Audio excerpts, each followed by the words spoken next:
Hello, I know you thought this was just another isekai where the main character gets transported to another world and becomes super incredibly strong with Excalibur between his legs to defeat the Demon King, but not this time. This story is about a guy who got isekai'd into another world to become a blacksmith. Of course, he's no ordinary blacksmith, but the best one. So good that even the hero and the Demon King bought swords from him. Anyway, it's going to be interesting. So let's get to the video. The manga opens with an intense battle. Thunder roared in the sky from the noise. The opponents clashed, inflicting the most devastating blows on each other. However, their weapons remained intact, even though they should have broken from such force. This made the fighters stop the battle. Each wanted to find out who made the other's sword. They quickly realized the weapons were forged by the same blacksmith, and if that's the case, there was no point continuing the fight, since their swords were equally effective. The Demon King even swore that at least their generation would not wage war against each other. They decided to tell the blacksmith about this later. For now, they parted ways, extremely dissatisfied with the situation that had arisen. The blacksmith straightened up, wiping off sweat. His apprentices, having finished work, went off to dinner. The man also went outside and looked up at the cloudless sky. A long time had passed since he started living in this world. On the day when a truck hit him, the only reason he jumped in front of the car was his fondness for cats. But instead of death, he was met by a being who claimed to be that very cat he had saved. Next, she says that he died because of her, and as a token of gratitude, she will resurrect him in a new world, and told the man he can choose abilities and skills he'd like to possess. The man replied he always wanted to be a blacksmith, but since it wasn't in fashion in his old world, all he polished was his own sword,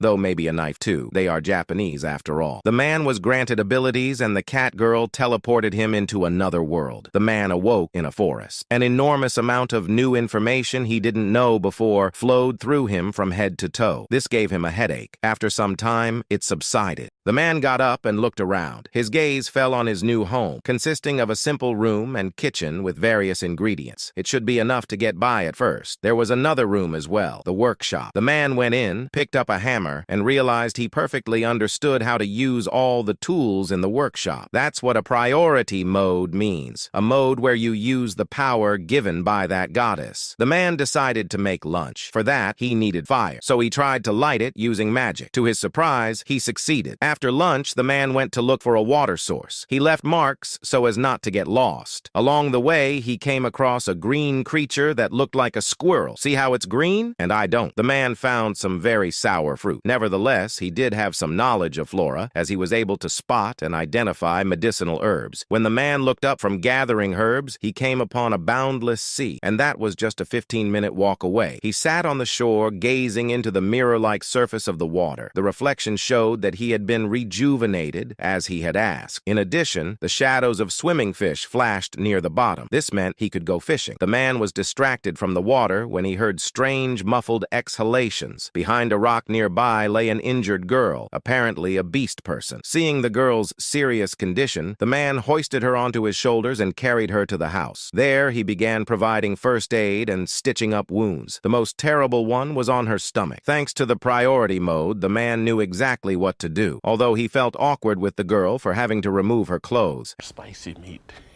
Yeah, boy. After that, he laid the injured girl in bed, giving her a healing broth to drink. The girl's condition stabilized after some time. The man wearily exhaled. He had a lot to do, but since he decided to start over, he tried not to drown in workaholism again and rest for today. Besides, he had to keep an eye on the girl. Laying his head on his hands, he fell asleep without realizing it. The man woke up to find the rescued girl had climbed on top of him. The girl who grabbed him by the throat did not try to strangle her savior, only hold him in place. She did not pose a threat. Therefore, the man was the first to break the silence, asking about the wound on the girl's stomach. But the stranger was more concerned not about the injury, but about the fact that she was seen without clothes. The man swore that he only treated the wounds and did not touch her body anywhere else. Not sensing a lie from him, the girl decided to trust him for now and got off the man. The homeowner then rubbed his neck and gave the guest clothes since hers were covered in blood. The girl thoughtfully snorted and put on the shirt. She began to ask her savior what he was doing here and where this house in the forest came from in the first place. The man answered as evasively as possible so that the girl would not literally sense his lies. However, the girl did not insist too much. She rarely came to this part of the Black Forest, but yesterday, when she stopped in this area to rest, she came across a big black bear, and the man already knew the rest. If she hadn't been found, the bear would have torn the girl to shreds. The man thought about how lucky he was not to run into such predators. He offered the guest to live with him until her wounds healed because he needed an assistant in the smithing business. In return for the help, he offered room and board until the girl recovered, which was about 2 weeks by her account. The girl thought about it, blushing slightly. She decided to stay until the man did not smell suspicious to her before the wounds healed. Finally, the girl introduced herself as Samia. The man considered this a rather beautiful name, although Samia herself did not like it and wanted a cooler name. I know a cooler name instead of Samia. Let's call her Samia L. Jackson. In the mind of her savior, a cooler name was something like Gonzalez, but the girl laughed out loud at that, slightly embarrassing the homeowner. After laughing, she asked for the new acquaintance's name in return. The man introduced himself as Azo Tanuya. He had this name in his previous life. Upon hearing this name, Samia L. Jackson guessed that the man was from the north. It seemed that Asians like him lived there in this world. The girl was also surprised by the presence of a last name. Men with last names usually had some status, along with an estate where they lived. Azo asked Samia L. Jackson to call him by name, to which she readily agreed. Let's just call her Samia from now on. The other name is getting annoying. Write in the comments what cooler name you gave her. After a while, the man decided to test his blacksmithing skills on the example of a small knife. First, using fire magic, he kindled the fire, and using wind magic, fanned it like a bellows. Since the coal was not very strong, Azo hoped to manage on his own. It was getting hot in the forge, yet he kept working, wiping off sweat. As soon as the temperature reaches 800 degrees, the steel will change color and then you can start forging. Although Azo was doing this for the first time, he knew exactly what to do. The priority mode even allowed him to determine by E when the iron would be ready. Waiting, he took the tool and struck the workpiece. Azo was surprised by the force of the blow, because yesterday, when he was carrying Samia home, and before that carrying water, he had not been so strong, even in his 30s. He had definitely gotten stronger. At the same time as these thoughts, he moved on to polishing the blade with a file, and then sharpening it on a whetstone. Step by step, Azo used the knowledge and skills given to him and transformed them into real experience. Every step towards the mastery of the man's body was reflected on the edge of the blade. Finally, the knife was finished. Azo decided to test his first creation by placing a tuft of grass on a board. However, along with the stems, the board itself was sliced. The man was horrified by what he had created. This too dangerous item could not be sold at the market. It seemed that the use of priority mode made the products too sharp. So Azo decided to make 3 more types of knives the next day. One sharper than the one that came out, the second not as sharp, and the third only slightly sharp. But first, Azo took the knife to show Samia. He had just woken her up for dinner. In doing so, he lit the lamp with magic in front of the girl, amazing her with his even simple skills. For dinner, there was roasted meat and vegetables, the best Azo could cook. However, in this world, he still needed money to buy groceries, plus firewood and materials for the forge. The next day, Azo called Samia to help. He asked the girl to try out the made knives. The first, bluntest one easily cut through the foliage, delighting Samia. The second cut better, and the third one split the board altogether, frightening the girl. Then, when she was reassured, she began to look at the last knife with considerable admiration. This made it clear the priority mode allows you to use the power of a first-class blacksmith. However, if you want to sell knives, you need to find uses for them. Samia suggested buying one of them to take hunting. Azo did not refuse her. The happy girl went to sleep, and the man thought that he could make more knives by lowering the level. Judging by Samia's reaction, the sales level was good. Azo decided to make more knives and farming tools to earn money. Beyond the forest, the man had heard there was a city with a bustling weekend market. A week had passed since that conversation. During this time, Azo made a couple of knives, hoes, and sickles to sell in the city, where they were now heading. From these walks, the man learned about the surroundings and ecology. Of course, Azo worried that they might encounter wild wolves or boars along the way, but Samia assured him everything would be fine. She could smell by scent that the man was very strong. Azo supposed he must indeed be strong enough to survive in this forest. It would take them 2 hours to get to the city through the forest until they got to the main road, and from there it was another hour's walk. Thanks to Samia being a beast person, they did not encounter any animals or bandits along the way. The road passed without incident. They arrived at the city. Right behind the wall was a flea market. In this city, the market was located outside the outer walls, and merchants gathered there every day. Since the city existed mainly through trade, it was not mandatory to pay to enter and exit. A guard hailed them at the walls, to whom Azo smiled good-naturedly. The guard asked about the purpose of their visit to the city, and having heard about trade, checked their goods. After that, he let them through without any problems. Azo paid 1 silver coin to enter the flea market. He got a seller's stand and a wooden sign permitting trade. Whoever came earlier got the spot. At the moment, all the best spots were already taken, but they still managed to find a decent option. However, after 2 hours, Azo was unable to sell a single knife. He tried to attract buyers and praise his products, but nothing worked. The man had only ever worked as a programmer before and was not used to being a seller. And when Azo was in despair, the same guard approached their stand. He wanted to buy one of the knives, as during the inspection of their luggage, he noticed how sharp the edges of these items were. The guard had a knife, but it was already worn out. Neither repair nor sharpening would help. A new knife would come in handy. Azo handed him one of the knives and named the price of 5 silver coins. The guard was even confused by how little this was for such a sharp knife. But before going into town, Azo and Samia had discussed this and decided not to set too high of a price in order to earn at least something. The guard bought the knife and promised to recommend the blacksmith to others if the item proved sharp enough. Azo looked at the coins in his hand, the first money for something he made himself. Samia noticed that Azo looked very happy. Nevertheless, sales did not pick up. For the next 3 hours, they sold nothing again. It seemed there was little demand for farming tools in this city. But when Azo had already started packing things to go back home, a crowd of guards approached them. Azo tensed up, thinking he had problems. What's more, one of the guards seriously asked Azo if it was from him that Marius, that young guard, had bought a knife. Hearing a positive reply, the guards rejoiced. They were going to buy knives from the blacksmith because Marius had boasted a lot about his new knife. It showed a very sharp first-class item. In the end, all the knives were sold out, and they returned home happy with their success. Azo was now convinced that he could do more than just repairs and orders. He was going to try making a longsword next. After all, if Azo could make a deal with a merchant, he would increase the range of goods for sale. So it was important to test farming tools and products on his own. A room also needed to be made for Samia. Speaking of which, she asked Azo to make her arrowheads. The man simply could not refuse her, unable to resist Samia's compliments. Later, Azo got to work. First, he was making knives, then he made clay molds for arrowheads and poured heated steel into them. He also made a saw for sawing down trees, and then improved the axe. When Azo finished, he went out to check the quality of the resulting axe. Unexpectedly, with one blow, he chopped down an impressive tree trunk. Both Azo and Samia were horrified by such power. The man was also confused because it turned out that if he was not careful, his new life would end very soon. The two of them, taking the saw from both sides, began to saw the tree, intending then to chop it into even smaller pieces. Thanks to the sharpness of the saw, the work went quickly, as if they were cutting tofu. Making such high-quality tools was only part of the gift, but Azo wanted to achieve something in this life, not only thanks to the advantage, but also by his own efforts. However, he was grateful for this gift. After all, the man was just a guest in this world, and he was going to use this power to live a normal life, not abuse these abilities. In the evening, Samia voiced her decision to stay with Azo, as she enjoyed chatting with him and watching him work. Azo did not mind living side by side with her. Besides, he had finished making arrows for her. Samia happily accepted them and thanked him. Thus, a place in the world was gradually being forged for Azo. Countless small decisions that he was making now and would make in the future. The man hoped this first pleasant moment was in their long string of them. The guards examined the purchased knives. Suddenly, their conversation was interrupted by a stranger who asked for the name of the one who made these knives. Samia went hunting for the first time after her injury. Azo decided to spend this time working to replenish his inventory of items for sale. Starting today, he planned to make not only knives, but also long swords. When Azo was sure that the female molds he had made the previous day were dry, he split them in half and removed the male mold. Then he reassembled the parts and placed them in a barrel of sand. He poured melted iron over everything. When it cooled, the man removed the clay away and pulled out the iron. Then he hammered and filed away the burrs around the iron. Next, he heated and reshaped it. Finally, he began polishing the sword, sharpening the blade. All that remained were the finishing touches, attaching the hilt, wrapping the handle with leather, and making a wooden sheath. Usually all this was done by different specialists, but thanks to the priority mode, Eizo could do some things himself in this workshop. The final detail was a stamp with the cute mascot Dori-chan, Eizo's favorite manga character. The first stage was finally complete. Over the next few days, the man intended to mass-produce standard models and low-rank knives. When Eizo was admiring the finished sword, Samiya returned. She looked happy and slightly embarrassed. The girl explained this by saying she was pleased to come back and know someone was waiting for her, the happiness that Eizo had not been able to experience in his past life. The man asked about her hunting success. It turned out Samiya had shot a tree deer and, after removing the organs, soaked it in a lake where they could return tomorrow for this prey. She also admired the knife and arrows made by Eizo.